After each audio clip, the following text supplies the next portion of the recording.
Hello students, good morning to all of you. I am Ranveer Yadav sir, Physics faculty. Dear students, today we start our most important unit, kinematics. प्यारे बच्चों, simple way में मैं ये कह सकता हूँ, जिस तरीके से ह्यूमन बॉडी में ब्रेन का जो इम्पोर्टेंस है ना, सिमिलर वे में जो काइनेमेटिक्स है ना, वो आप ये मान लीजिए वो आपका फिजिक्स का ब्रेन है। +1 फिजिक्स का मोस्ट इंपोर्टेंट पार्ट है आपका काइनेमेटिक्स, ठीक है।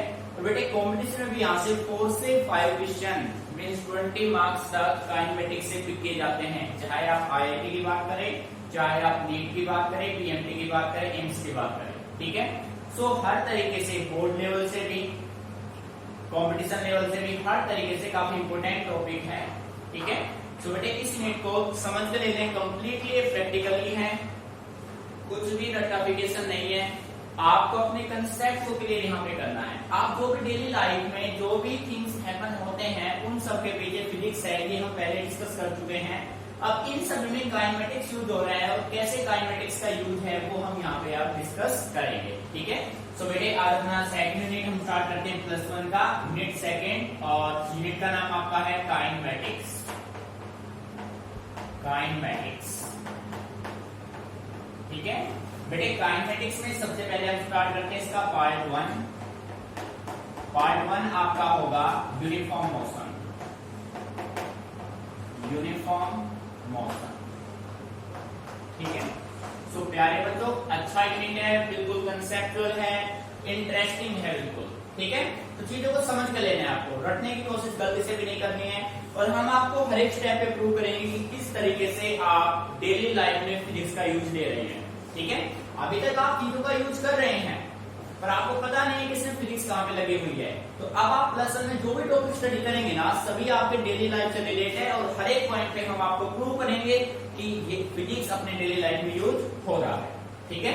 तो बेटे काइनेमेटिक्स स्टार्ट करते हैं। पार्ट 1 हम लेते हैं यूनिफॉर्म मोशन। यूनिफॉर्म मोशन में बेटे सबसे पहले अपने पास जो फर्स्ट टॉपिक बनेगा वो आपका होगा रेस्ट। रेस्ट देखो बेटे, रेस्ट की अगर आपसे डेफिनेशन पूछी जाए तो रेस्ट होगा क्या। मान लीजिए कि आपके पास कोई एक ऑब्जेक्ट है, ठीक है, और आप देख रहे हैं कि काफी लंबे समय तक ये ऑब्जेक्ट यहीं पे है, अपने पोजीशन को चेंज नहीं कर रहा है टाइम के साथ। टाइम बढ़ता जा रहा है बट ये ऑब्जेक्ट जहां था जैसा था वैसा ही है, अपनी पोजीशन को चेंज बिल्कुल नहीं कर रहा है। तो बेटे इसका मतलब ये हो गया कि ये ऑब्जेक्ट कौन से स्टेट में है, रेस्ट के स्टेट में है, ठीक है। तो सिंपल वे में आप ये कह सकते हैं a body said to be, definition की हम बात करें, a body is said to be in rest if it does not change its position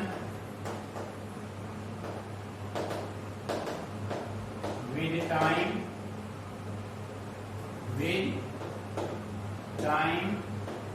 and with respect to surrounding।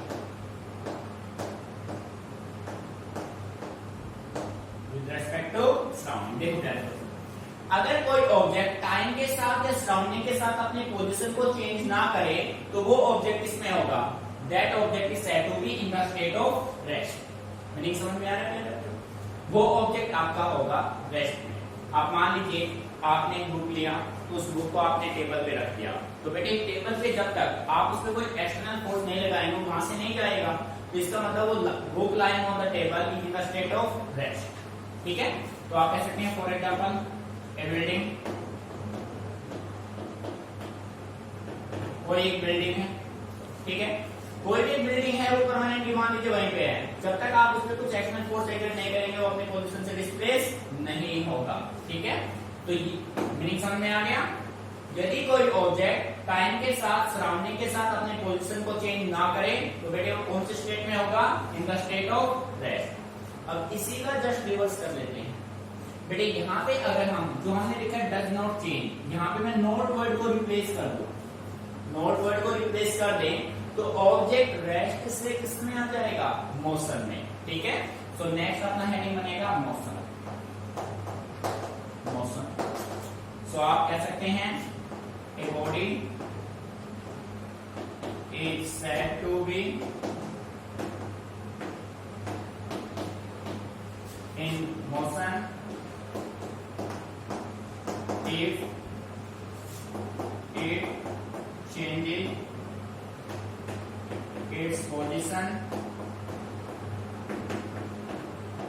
with time and with respect to, बेटे WRT means with respect to surrounding, with respect to surrounding। बेटे कोई object अपनी position को time और surrounding के साथ change करे तो ऑब्जेक्ट का स्टेट कौन सा होगा, मोशन होगा। सो रेस्ट और मोशन के लिए, ठीक है भाई, मान लीजिए कोई ट्रेन पहले रेवाड़ी जंक्शन पे था, अब वो दिल्ली पे चला गया। ठीक है, तो रेवाड़ी से दिल्ली चला गया, इट मींस ऑब्जेक्ट कौन से स्टेट में हुआ, मोशन में हुआ। यानी उसने टाइम के साथ अपनी पोजीशन, टाइम और सराउंडिंग के साथ अपनी पोजीशन को क्या किया, चेंज किया। नहीं समझ में आ रहा है? तो बेटे ये आपके पास दो स्टेट होते हैं, रेस्ट और मोशन। अब हमने ये पाया कि रेस्ट और मोशन जो है वो हमेशा एक दूसरे के रिलेटिव होते हैं। यानी कि एक ऑब्जेक्ट एक ही टाइम पे रेस्ट में भी हो सकता है और मोशन में भी हो सकता है। इसी वजह से हम कहते हैं कि rest and motion are relative to each other. तो बेटे इन दोनों के बीच में मैं ये कह सकता हूं, rest and motion are always relative. बेटे इस पॉइंट को समझना, कंसेप्ट इंपॉर्टेंट है आपका। भाई हम ये कह रहे, किससे नहीं मान लो आपका ही, हम कह रहे rest and motion are always relative. बच्चे मैं आपसे ये कहना चाह रहा हूं कि आपके पास ये मान लीजिए कोई एक ऑब्जेक्ट है, ये ऑब्जेक्ट एक ही टाइम पे रेस्ट में भी है और मोशन में भी है। क्या ये पॉसिबल है? बेटे डेफिनेटली पॉसिबल है। ये ऑब्जेक्ट एक ही कंडीशन में रेस्ट में भी होगा और किसमें होगा, मोशन में भी होगा। बट कैसे होगा उसकी हम बात करते हैं। हम सिंपल वे में कह सकते हैं an object rest and motion are always related to each other. It means, बेटे ध्यान से समझना, it means an object in one situation can be at rest,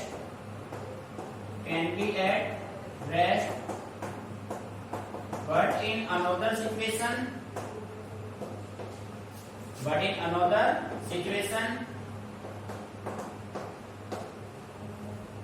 the same object can be in motion।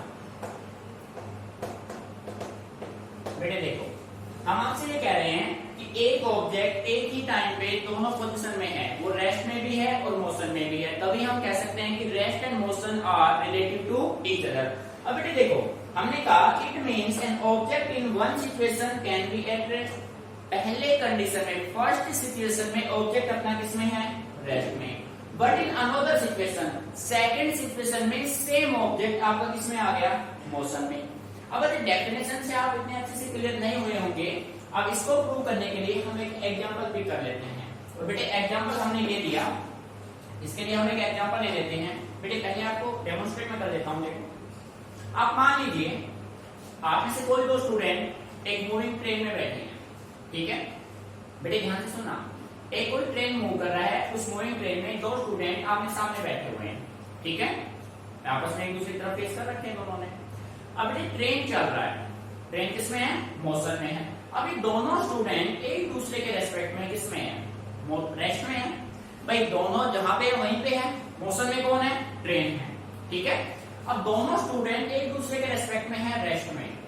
But ये दोनों student outside जो conditions है, outside में क्या होंगे, ट्रीज वगैरह होंगे, हाउसेस होंगे। उन ट्रीज और हाउसेस के रेस्पेक्ट में ये दोनों ऑब्जेक्ट किसमें है, मोशन में है। बेटे है या नहीं है? तो एक कंडीशन में रेस्ट में हुआ, दूसरे कंडीशन में किसमें हुआ, मोशन में हुआ। So we can say that rest and motion are always relative to each other. ठीक है, सो प्यारे बच्चों आप ये कह सकते हैं ये आपके पास कोई एक ट्रेन है, ये आपका मूविंग ट्रेन है, मूविंग ट्रेन। ठीक है भाई, इस मूविंग ट्रेन में यहाँ पे दो पर्सन, ये कंपार्टमेंट आपने बना दिए, एक पर्सन ये हो गया, एक पर्सन ये हो गया, फर्स्ट पर्सन सेकंड पर्सन, ये दोनों एक दूसरे के रेस्पेक्ट में किसमें है, रेस्ट में है।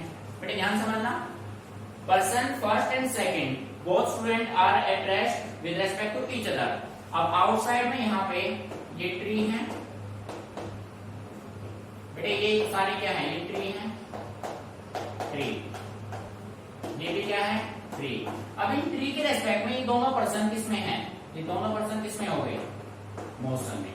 बेटे ट्रेन जब आगे की तरफ चल रही है तो ये ट्री वगैरह सब पीछे छूटते जा रहे हैं, इट मींस इनके रेस्पेक्ट में दोनों पर्सन किसमें होंगे, मोशन में।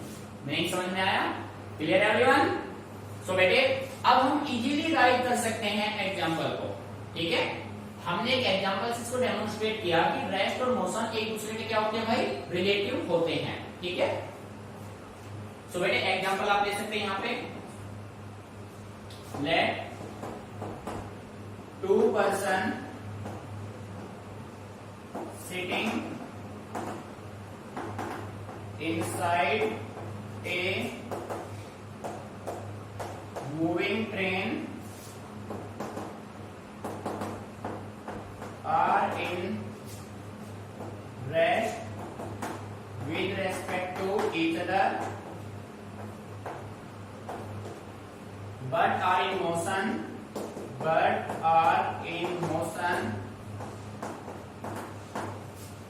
with respect to outside trade houses etc।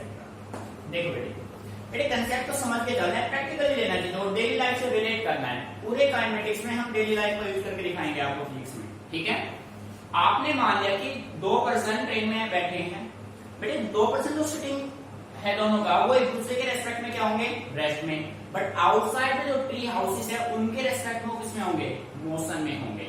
So we can say that rest and motion are always relative to each other. ठीक है, सो प्यारे बच्चों अच्छे से इसको एक बार समझिए, कोई भी प्रॉब्लम आती है आप डिस्कस कीजिए। ठीक है, रटना नहीं है, गलती से चीजों को समझना है, डेली लाइफ में आप इसका यूज कर रहे हैं, प्रैक्टिकली यूज है हर एक कंसेप्ट का। ठीक है, सो अच्छे से इसको कॉपी करो, कोई प्रॉब्लम आती है देन आस्क मी।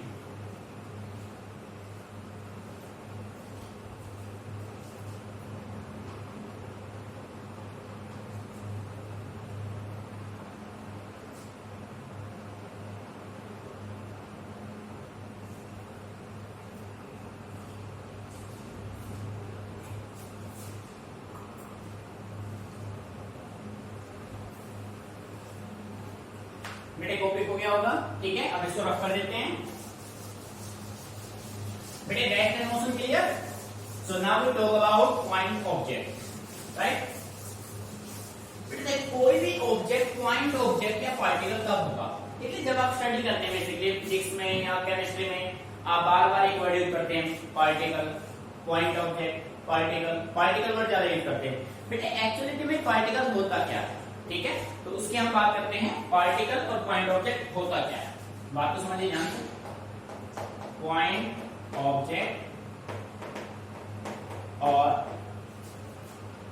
पार्टिकल,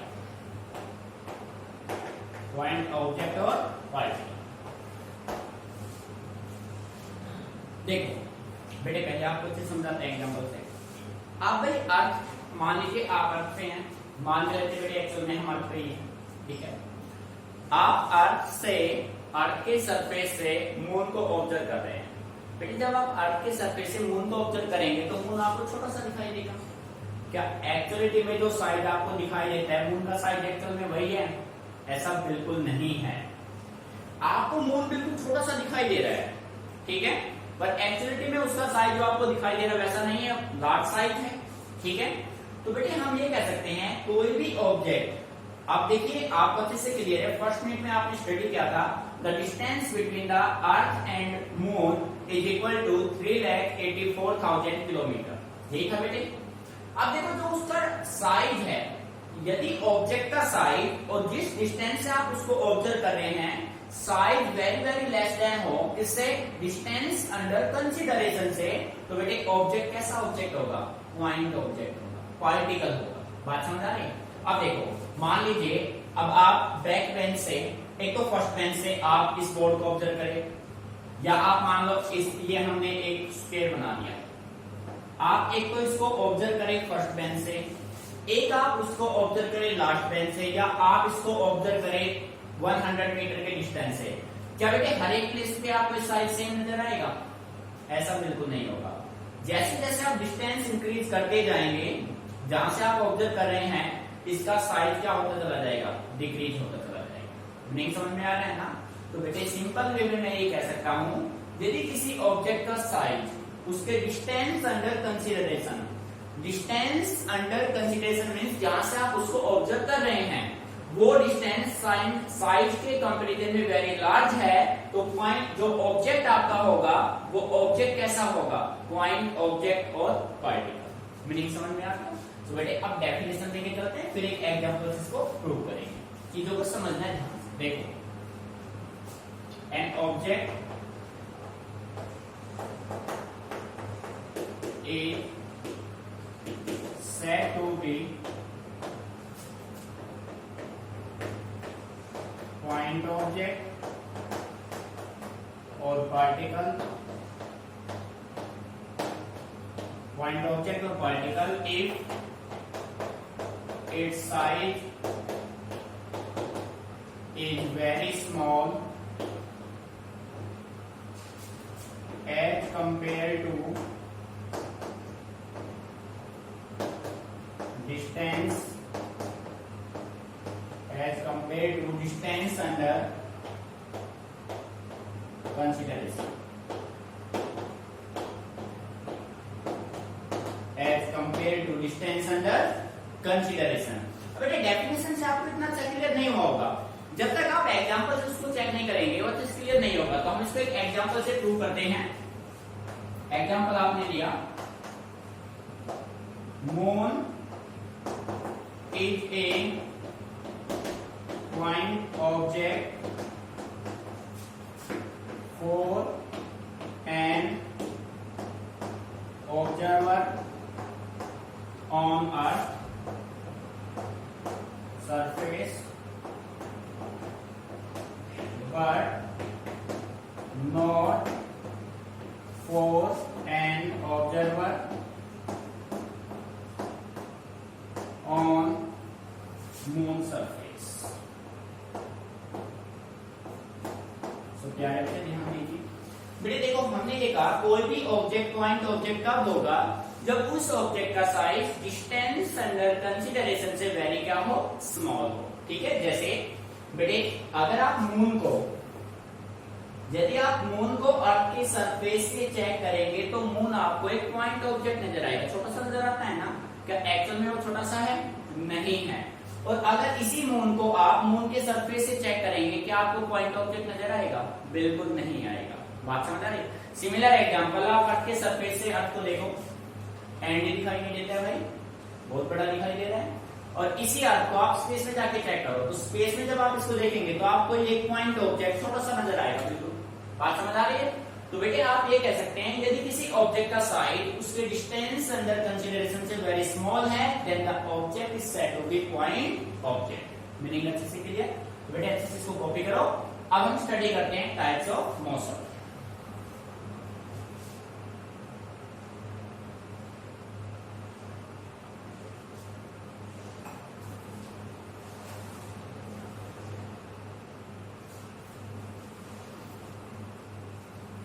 तो बेटे कॉपी हो गया होगा और चीजों को अच्छे समझना है। कहीं भी कोई भी प्रॉब्लम आती है आप उसी टाइम कंसल्ट कीजिए, रटना नहीं गलती से बेटे। फिजिक्स में रटा तो प्रॉब्लम क्रिएट हो जाएगी। ठीक है, और समझ लिया तो लाइफ में कभी प्रॉब्लम नहीं आनी है। तो देखिए बेटे अब हम बात करते हैं टाइप्स ऑफ मोशन की। बेसिक टाइप की बात करते हैं, पॉइंट ऑब्जेक्टिव इसमें टाइप्स ऑफ मोशन। देखो भाई, मोशन के टाइप की बात करें तो आप दो कैटेगरी से इसके टाइप बना सकते हैं। ठीक है, तो फर्स्ट कैटेगरी की पहले हम बात कर लेते हैं। तो बेटे अब हम बात करें तो फर्स्ट एक अपने पास होता है रेक्टिलिनियर और ट्रांसलेटरी मोशन।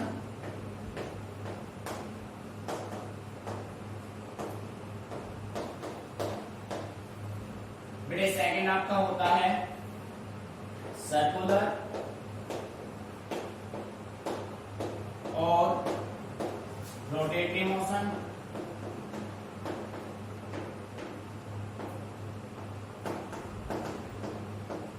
थर्ड वन आपके पास होगा वाइब्रेटरी, ऑसिलेटरी और वाइब्रेटरी मोशन। ठीक है भाई। बेटे एक टाइप का आपका ये हो गया रेक्टिलिनियर और ट्रांसलेटरी, सर्कुलर, रोटेटरी, ऑसिलेटरी और वाइब्रेटरी। ठीक है, इनमें डिफरेंस क्या है भाई? यहाँ पे रेक्टिलिनियर रखा, यहाँ पे ट्रांसलेटरी। बेटे इन दोनों में डिफरेंस क्या है? इन दोनों में भी डिफरेंस है। इसका मतलब ये नहीं कि इन दोनों का मीनिंग सेम है, इन दोनों में भी डिफरेंस है। तो हम माइक्रो लेवल पे यहाँ से स्टडी करेंगे। ठीक है, इन सर्कुलर रोटेटरी में भी डिफरेंस है, ऑसिलेटरी वाइब्रेटरी में भी डिफरेंस है। ठीक है, कैटेगरी बी की अगर हम बात करें मोशन के टाइप में ही, एक अपने पास होगा one dimensional motion, one dimensional motion. Second आपके पास होगा टू डायमेंशनल मोशन,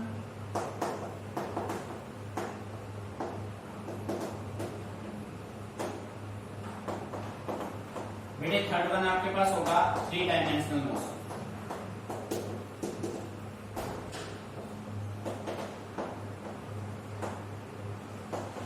ठीक है भाई। बेटे ये आपके पास दो कैटेगरी बनते हैं। टाइप ए में आपके पास थ्री टाइप, टाइप बी में भी आपके पास थ्री टाइप बनते हैं। ठीक है, अब वन बाय वन हमें इनको अच्छे से स्टडी करना है। सबसे पहले हम स्टडी करेंगे रेक्टिलिनियर और ट्रांसलेटरी को, फिर सर्कुलर, रोटेटरी को, ऑसिलेटरी और वाइब्रेटरी। तो बेटे इनको अच्छे समझते हैं, इनमें डिफरेंस क्या है, रेक्टिलिनियर ट्रांसलेटरी में डिफरेंस, सर्कुलर रोटेटरी में। ठीक है, तो वन बाय वन इनकी हम स्टडी करते हैं, अच्छे से चीजों को समझते हैं। तो एक ओके हो गया होगा भाई। ठीक है, तो बेटे दो कैटेगरी बनते हैं, ए में थ्री टाइप, बी में भी थ्री टाइप। तो सबसे पहले हम सोल्व करते हैं रेक्टिलिनियर मोशन। देखिए rectilinear motion, if a body move along a straight line, if a body, ठीक है, या आप कह सकते हैं if an object, if a body move along a straight line, then its motion। बेटे यहाँ पे अगर हम बात करें रेक्टिलिनियर और ट्रांसलेट, तो यहाँ पे आप कह सकते हैं बॉडी को हटा दो, if a point object,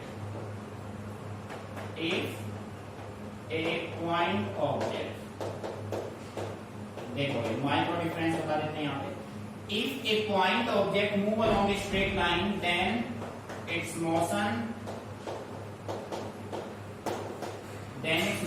is said to be rectilinear motion.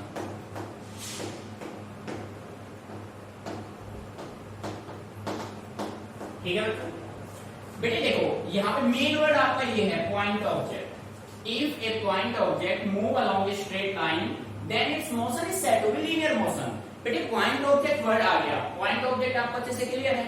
ये देखो भाई, यहाँ पे ये मान लिया, ये आपके पास क्या है, this is an point object. So point object अगर स्ट्रेट लाइन के अलोंग मूव करे तो इसका जो मोशन होगा वो कौन सा मोशन होगा, that is said to be rectilinear motion. अब बेटे इसी का सेकंड टाइप आपके पास क्या था, ट्रांसलेटरी मोशन। ट्रांसलेटरी तो प्यारे बच्चों ध्यान दीजिए, ट्रांसलेटरी मोशन की हम बात करें, देखो यहाँ पे था पॉइंट ऑब्जेक्ट, अब आपके पास पॉइंट ऑब्जेक्ट ना होके कोई एक्सटेंडेड ऑब्जेक्ट हो। ठीक है, एक्सटेंडेड ऑब्जेक्ट और बिल्कुल स्ट्रेट लाइन में ही मूव करे तो मोशन कौन सा बन जाएगा, ट्रांसलेटरी मोशन। ठीक है, यहां पे नोट कीजिए, इफ एन एक्सटेंडेड ऑब्जेक्ट, ऐसा ऑब्जेक्ट हो भाई extended, not point object, not point object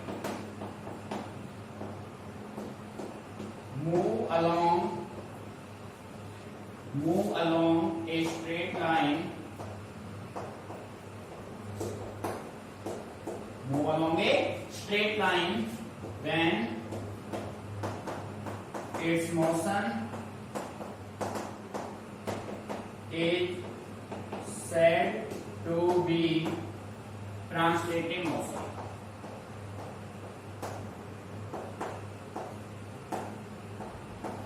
meaning समझ में आ रहा है भाई? मेन कंसेप्ट आपका ये है, ऐसा ऑब्जेक्ट हो एक्सटेंडेड। एग्जांपल से देखो, आपके पास किसी भी शेप का ये कोई एक बॉडी है, ठीक है, अब ये बॉडी पहले यहां था, बेटे शेप सेम बनना चाहिए।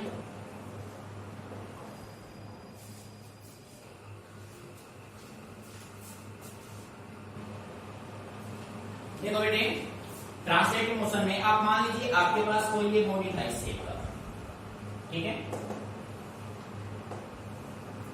अब इस बॉडी के ये हो गए कॉन्स्टिट्यूट पार्टिकल्स।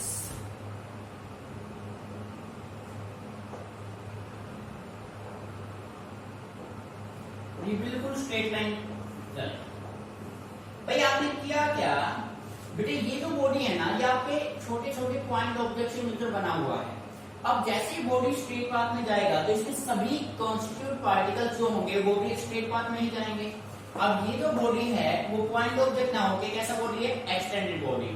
यदि कोई एक्सटेंडेड बॉडी स्ट्रेट लाइन के अलोंग मूव करे then motion is said to be translatory motion. तो बेटे इन दोनों में डिफरेंस क्लियर हुआ? रेक्टिलिनियर में एक पॉइंट ऑब्जेक्ट मूव करेगा along a straight line.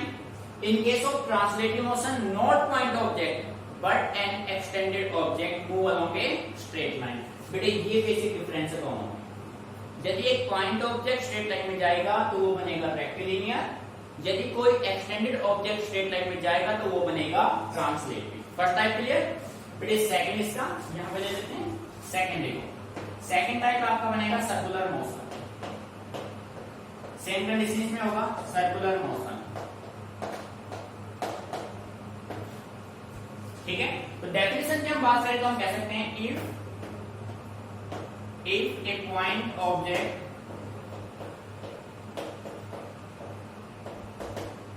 a point object move in a circle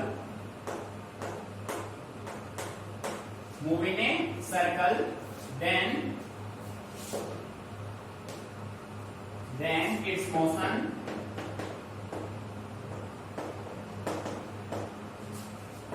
is said to be circular motion।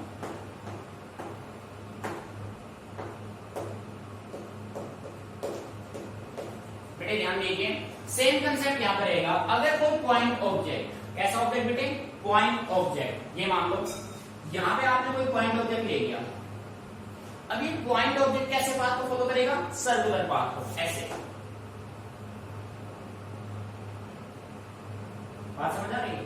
यदि ये पॉइंट ऑब्जेक्ट कैसे पाथ को फॉलो करे, सर्कुलर पाथ को, तो बेटे इसका जो मोशन होगा वो कैसा होगा, that is said to be circular motion. Meaning समझ में आ गया? ठीक है, ये कैसा मोशन है, सर्कुलर मोशन, सर्कुलर मोशन। अब बेटे सर्कुलर का सेकंड क्या बना था, रोटेटरी मोशन। तो करना क्या है, बस इस पॉइंट ऑब्जेक्ट को रिप्लेस करके आप क्या राइट करेंगे, एन एक्सटेंडेड ऑब्जेक्ट। ठीक है, तो इसी का second part rotatory motion. Rotatory motion बेटे डेफिनेशन की हम बात करें तो हम कह सकते हैं if an extended object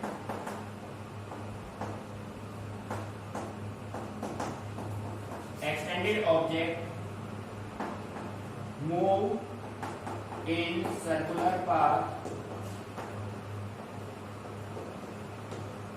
in circular path, then its motion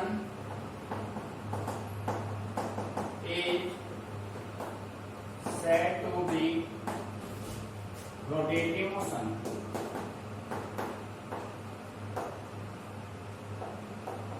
देखो प्यारे बच्चों, भाई यहाँ पे कैसा ऑब्जेक्ट आ जाएगा, एक्सटेंडेड ऑब्जेक्ट हो जाएगा। ठीक है, कंडीशन ये बना लो आप।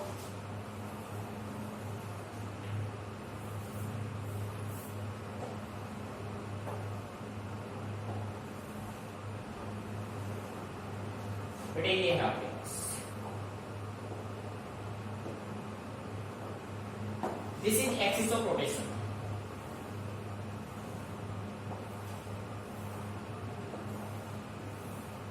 ठीक है, ये कंडीशन मेंटेन करेगा। This is axis of rotation, anti clockwise range में रोटेट कर रहा है।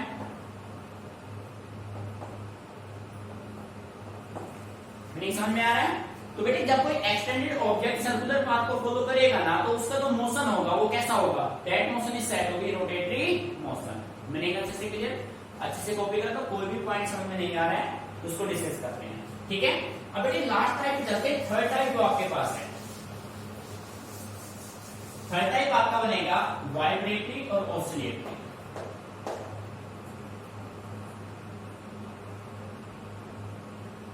थर्ड ऑसिलेटिंग और वाइब्रेटरी मोशन। तो ध्यान दीजिए बेटे, ऑसिलेटरी आपने देखा होगा the hand clock of simple pendulum. बेटे सिंपल पेंडुलम में कंडीशन क्या होता है, ये इसका होता है मेन पोजीशन। ये अपने मेन पोजीशन से जाएगा एक्सट्रीम, फिर वहां से वापस आएगा, फिर यहां जाएगा, फिर वापस आएगा, यानी कि to and fro, back and forth motion of an object, आगे पीछे की कंडीशन जो हो। ठीक है, to and fro, back and forth, back and forth motion of an object is called oscillating or vibrating motion।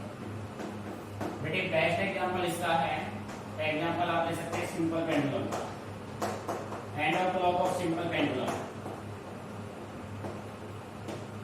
देखो सिंपल पेंडुलम में condition होता है भाई, ये इसका मीन पोजीशन, मीन से एक्सट्रीम जाएगा, एक्सट्रीम से मीन आएगा, फिर एक्सट्रीम जाएगा, फिर मीन आएगा। ठीक है, फिर यहां से ऐसे जाएगा, फिर